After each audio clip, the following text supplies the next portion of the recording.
കേവലം ഒരു തുറമുഖ കവാടം തുറക്കലല്ല, മൂന്നാം മിലിനിയത്തിലെ വികസന സാധ്യതകളിലേക്കുള്ള രാജ്യത്തിന്റെ മഹാകവാടം തുറക്കലാണ്. ഇന്ത്യയെ സാർവദേശീയ മാരിടൈം വ്യാപാര ലോജിസ്റ്റിക്സ് ഭൂപട ശൃംഖലയിൽ കണ്ണുചേർക്കുന്ന മഹാസംരംഭം. ചരിത്രത്തിന്റെ വിസ്തൃതിയിൽ നിന്ന് വിഴിഞ്ഞത്തെ, നമ്മുടെ രാജ്യത്തിന്റെ ചരിത്രത്തിന്റെ വിസ്മൃതിയിൽ നിന്ന് വിഴിഞ്ഞത്തെ വീണ്ടെടുത്ത് നവീകരിച്ച് വികസിപ്പിച്ചു. സാർവദേശീയ തുറമുഖമാക്കി മാറ്റിയത് കേരളത്തിലെ LDF സർക്കാരിൻ്റെ ഇച്ഛാശക്തിയാണ്, നിശ്ചയദാർഢ്യമാണ്. ഒരുപാട് സവിശേഷതകളുണ്ട്.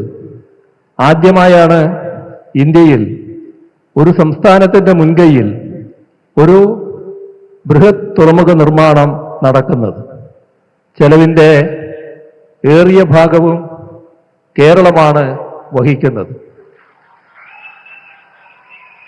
5686 കോടിയിൽ 5370 കോടി 86 ലക്ഷം, ബാക്കി 2497 കോടി അദാനി വിഴിഞ്ഞം പോർട്ട് പ്രൈവറ്റ് ലിമിറ്റഡാണ് മുടക്കുന്നത്. മൊത്തം 8686 കോടിയാണ് ഇതിൻ്റെ ചെലവ്. 818 കോടിയുടെ വയബിലിറ്റി ഗ്യാപ്പ് ഫണ്ട് കേന്ദ്രം നൽകുന്നു.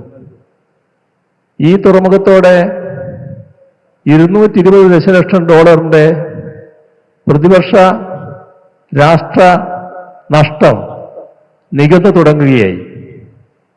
75% കണ്ടെയ്നർ ട്രാൻസ്ഷിപ്മെന്റ് കാർഗോ വിദേശ തുറമുഖങ്ങളിലേക്ക് തിരിച്ചുവിടുകയായിരുന്നു. ഇതുപോലൊരു സൗകര്യം നമുക്കില്ലാത്തതുകൊണ്ട് ഇക്കാലം അത്രയും ഇതിലൂടെ അവസാനിക്കുകയാണ്. രാഷ്ട്രനഷ്ടം വലിയൊരളവിൽ പരിഹരിക്കാൻ കേരളത്തിന് കഴിയുന്നു എന്നത് കേരളീയർക്കാകെ അഭിമാനകരമാണ്.